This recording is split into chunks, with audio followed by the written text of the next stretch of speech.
فذكر إنما أنت مذكر. الحمد لله رب العالمين وصلى الله وسلم وبارك على نبينا محمد وعلى آله وأصحابه أجمعين. اللهم علمنا ما ينفعنا وانفعنا بما علمتنا وزدنا علما إنك أنت العليم الحكيم. واغفر لنا ولمشايخنا ولولاة أمرنا وللمسلمين والمسلمات أجمعين. رب اشرح لي صدري ويسر لي أمري واحلل عقدة من لساني يفقه قولي. أما بعد. السلام عليكم ورحمة الله تعالى وبركاته. Nous nous retrouvons aujourd'hui pour ce 5e épisode de la biographie prophétique et nous allons étudier aujourd'hui l'appel à Allah de façon publique. Le prophète sallallahu alayhi wa sallam obéit au commandement d'Allah Ta'ala lorsque celui-ci lui dit « Wandir ashiratak al-aqrabin » mets en garde tes parents les plus proches. Le prophète sallallahu alayhi wa sallam rassembla alors ses proches parmi les Bani Hashim. En tout, il y avait 45 hommes. Abu Lahab, l'oncle du prophète sallallahu alayhi wa sallam, prit les devants et dit « Tes oncles et tes cousins sont là. Parle donc et détourne-toi de l'apostasie. Et sache que les tiens ne sont pas en mesure de résister au reste des Arabes. Si tu t'obstines dans tes résolutions, il vaudrait mieux que ce soit ta famille qui t'en empêche plutôt que de laisser les autres clans de Quraysh s'en prendre à toi, avec le soutien des autres Arabes. En vérité, je n'ai jamais vu quelqu'un qui ait attiré plus de malheur que toi sur les siens. » Le messager d'Allah sallallahu alayhi wa sallam garda alors le silence lors de cette réunion. Lors d'une seconde réunion, le prophète sallallahu alayhi wa sallam invita les siens une seconde fois et leur dit « Je loue Allah, implore son secours, crois en lui et place ma confiance en lui. Je témoigne qu'il n'est d'autre divinité digne d'être adorée qu'Allah, sans associé. Un guide ne peut jamais mentir à son peuple. Je jure par Allah, en dehors de qui il n'y a pas d'autre divinité, que j'ai été choisi comme messager pour vous en particulier et pour toute l'humanité en général. Par Allah, vous mourrez tout comme vous dormez, et vous serez ressuscités tout comme vous vous éveillez. Vous serez certes comptable de vos actes, puis ce sera le paradis ou l'enfer à jamais. » Abu Talib prit la parole et dit « Nous aimerions tant te soutenir. Nous sommes réceptifs à ton conseil et nous croyons en ta sincérité. Je suis l'un de tes proches parents que tu as ici rassemblés. J'ai toujours été le premier d'entre eux à répondre favorablement à tes attentes. Agis donc selon les commandements que tu as reçus. Par Allah, je te protégerai et te défendrai. Mais je ne puis abandonner la religion de Abd al-Muttalib. » Abu Lahab dit alors à Abu Talib « Je jure par Allah que ton soutien envers lui est une mauvaise chose. Tu dois l'arrêter dans son entreprise avant que les autres ne le fassent. » Abu Talib cependant réitéra son soutien. « Je jure par Allah, je le protégerai aussi longtemps que je vivrai. » Après donc avoir reçu le soutien de Abu Talib, le messager d'Allah sallallahu alayhi wa sallam monta sur le mont As-Safa et appela les membres de la tribu de Quraysh. Il les invita à confirmer l'unicité d'Allah, ainsi que de croire en sa mission et au jour de la résurrection. Al-Bukhari, rahimahullah ta'ala, a relaté une partie de cet événement d'après Ibn Abbas radiyallahu anhuma. Il a dit, lorsque fut révélé le verset suivant, « Wandir ashiratak al-aqrabin » mets en garde tes parents les plus proches, le messager d'Allah sallallahu alayhi wa sallam monta sur As-Safa et exhorta ainsi les siens. Beaucoup de gens se rassemblèrent et ceux qui ne pouvaient pas se déplacer envoyèrent une personne leur répéter les propos tenus. Abu Lahab était également présent. Le prophète sallallahu alayhi wa sallam a dit « Voyez-vous, si je vous dis qu'une armée se trouve dans la vallée, prête à vous attaquer, me croirez-vous » Ils dirent « Nous n'avons jamais entendu de mensonge de ta part. » Il dit alors « Je vous avertis d'un châtiment sévère. » Abu Lahab dit « Puisses-tu périr? Est-ce pour cela que tu nous as appelés ?» Allah Ta'ala révéla alors les versets suivants. « Tabbat yada abi lahabin wa tab » Maudites soient les mains d'Abu Lahab. Ce fut là un grand appel, puissant et suggestif, qui établissait de façon non équivoque à l'intention de ses plus proches compatriotes que la croyance de son message constituerait la condition sine qua non de bonnes relations avec lui à l'avenir, et que les liens de sang, sur lesquels toute la vie sociale des Arabes avait été fondée jusqu'alors, avaient désormais cessé d'avoir la primauté du fait de ce message divin. Ici, on peut comprendre que les liens de l'islam sont encore plus forts que les liens de fraternité et les liens culturels. La voix du prophète sallallahu alayhi wa sallam continua de résonner dans la Mecque jusqu'à la révélation du verset suivant. Fasda' bima tu'mar wa'rid 'anil mushrikin. annonce à haute voix ce qui t'est ordonné et détourne-toi des associants. Il commença alors à discréditer les pratiques superstitieuses de l'idolâtrie en exposant la vérité sur les idoles, démontrant leur extrême impuissance et donnant les preuves concrètes de l'égarement manifeste de celui qui les adore, croyant qu'elle les rapprocherait de Dieu. De leur côté, les Mécois se sentaient outragés et désapprouvaient au plus haut point le comportement du prophète sallallahu alayhi wa sallam. Les paroles de ce dernier avaient l'effet d'un coup de tonnerre qui venait bouleverser les traditions honorées de longue date. Ils ne supportaient pas entendre quelqu'un traiter ouvertement les polythéistes et les idolâtres d'égarés. Ils commencèrent à se concerter sur cette affaire, afin de déterminer le moyen qui leur permettrait d'étouffer cette révolution en marche et de frapper de façon préventive ses partisans, afin que la foi nouvelle ne dévore et n'anéantisse leur héritage traditionnel. Les Mécois étaient convaincus que l'adoration exclusive d'Allah ainsi que la croyance dans le message divin et dans l'au-delà équivaudrait à un engagement total et une soumission sans réserve, qui aboutirait à la suppression de leur liberté absolue, à la diminution de leurs droits et de leurs richesses, et aussi à une transformation de leur comportement envers autrui. En d'autres termes, leur tyrannie et leur suprématie, qui étaient fondées sur un simulacre de religion, n'auraient plus aucune raison d'être. Leur passion devrait se plier à la volonté d'Allah et de son messager sallallahu alayhi wa sallam. Et surtout, ils ne pourraient plus perpétrer de vils péchés dans leur vie quotidienne, et ils seraient contraints de s'abstenir de toute injustice à l'encontre des faibles. Et c'est pourquoi se refusait-il à accepter cette position entre guillemets déshonorante pour eux. Non pas pour des motifs liés à la dignité et à l'honneur, mais plutôt parce que l'homme veut plutôt s'obstiner dans sa rébellion. Comme le dit Allah Ta'ala, Bal yuridul insanu liyafjura amamah. La plupart des gens aujourd'hui, ya ikhwan, rejettent la foi non pas parce qu'ils ne sont pas convaincus au fond d'eux que l'islam est la vérité, mais ils s'en détournent parce que leur passion est supérieure. Ils ne pourront plus s'adonner à certains plaisirs et à certaines passions. Alors ils s'obstinent dans leur rébellion. Les Qurayshites avaient conscience des bouleversements qu'impliquerait l'application de cette nouvelle religion. Mais que pouvaient-ils faire face à un homme sincère et honnête, qui incarnait au plus haut point les valeurs humaines et nobles caractères? Jamais dans l'histoire de leur peuple, il y avait eu quelqu'un de semblable. Quel comportement devaient-ils adopter? Ils étaient déconcertés et ils avaient raison de l'être. Après avoir longtemps délibéré, ils vinrent à la conclusion que la meilleure chose à faire était d'entrer en contact avec l'oncle du messager d'Allah sallallahu alayhi wa sallam, Abu Talib, afin de lui demander d'intervenir et de conseiller son neveu d'arrêter son activité, d'arrêter de propager son message. Et donc, une délégation quraishite se rendit chez Abu Talib.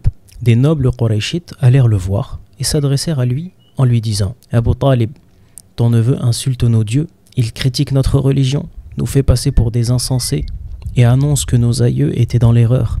Il faut que tu les dissuades de continuer à agir de la sorte. Sinon, autorise-nous à l'empêcher de nous nuire, car tu es autant que nous en désaccord avec ce qu'il proclame. » Abu Talib essayait d'apaiser leur colère en leur répondant poliment.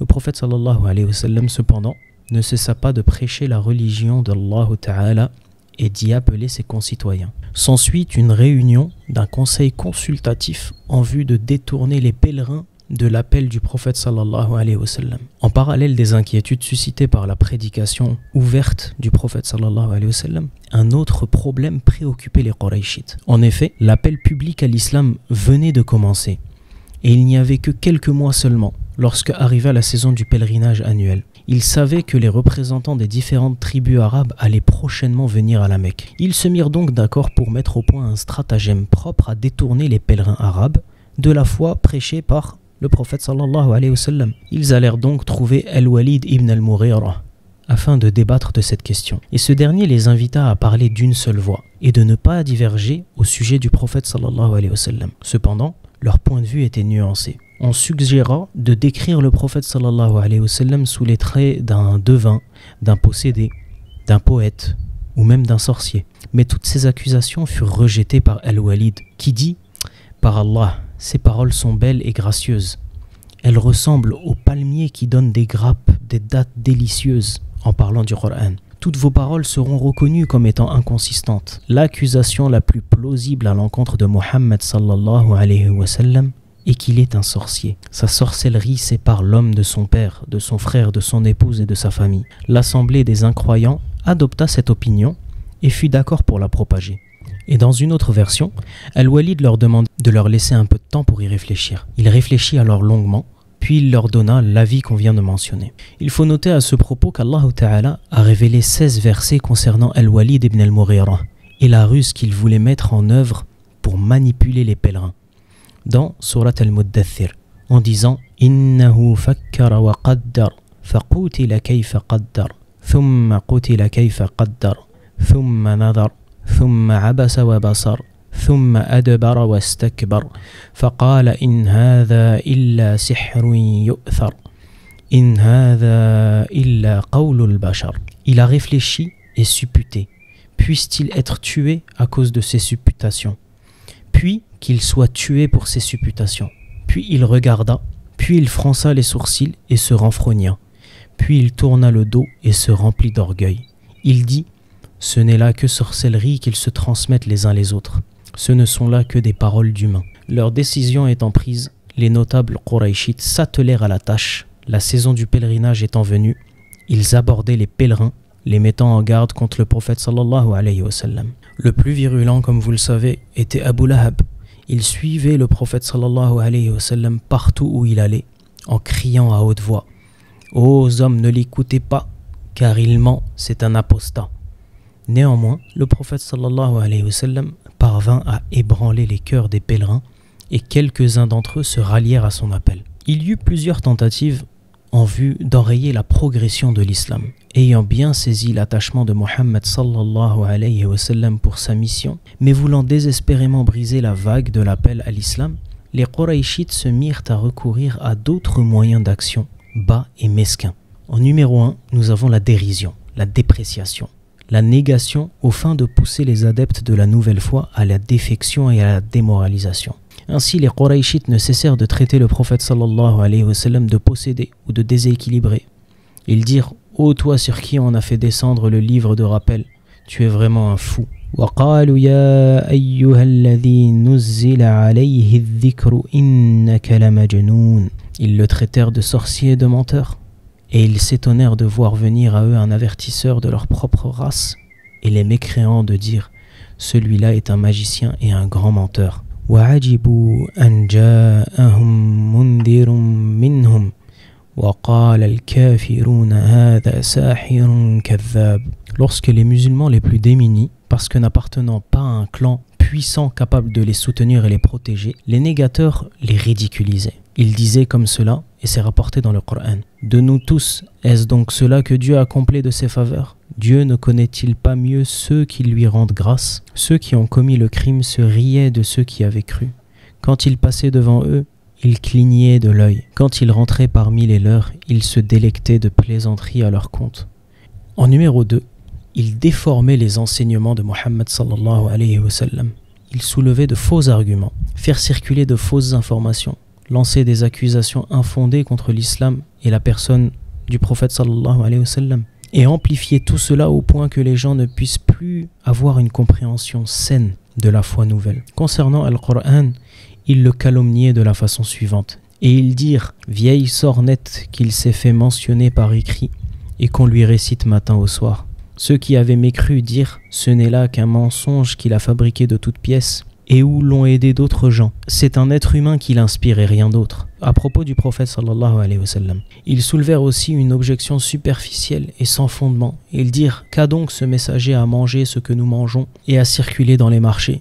Le noble Coran a réfuté avec vigueur les accusations et les allégations. En numéro 3, il comparait le Coran aux fables des anciens, afin de détourner l'intérêt que les gens pourraient porter aux paroles d'Allah Ta'ala. Ibn Abbas, radiyallahu anhuma, a rapporté qu'An-Nadr avait acheté des esclaves chanteuses qui, par leur charme, éloignaient de l'islam certaines personnes qui accordaient de l'attention au prophète sallallahu alayhi wa sallam. Et à ce propos, Allah Ta'ala révéla: وَمِنَ النَّاسِ مَنْ يَشْتَرِي لَهْوَ الْحَدِيثِ لِيُضِلَّ عَنْ سَبِيلِ اللَّهِ. Parmi les gens, il en est qui achètent la distraction des verbiages futiles afin d'égarer les autres de la voie d'Allah.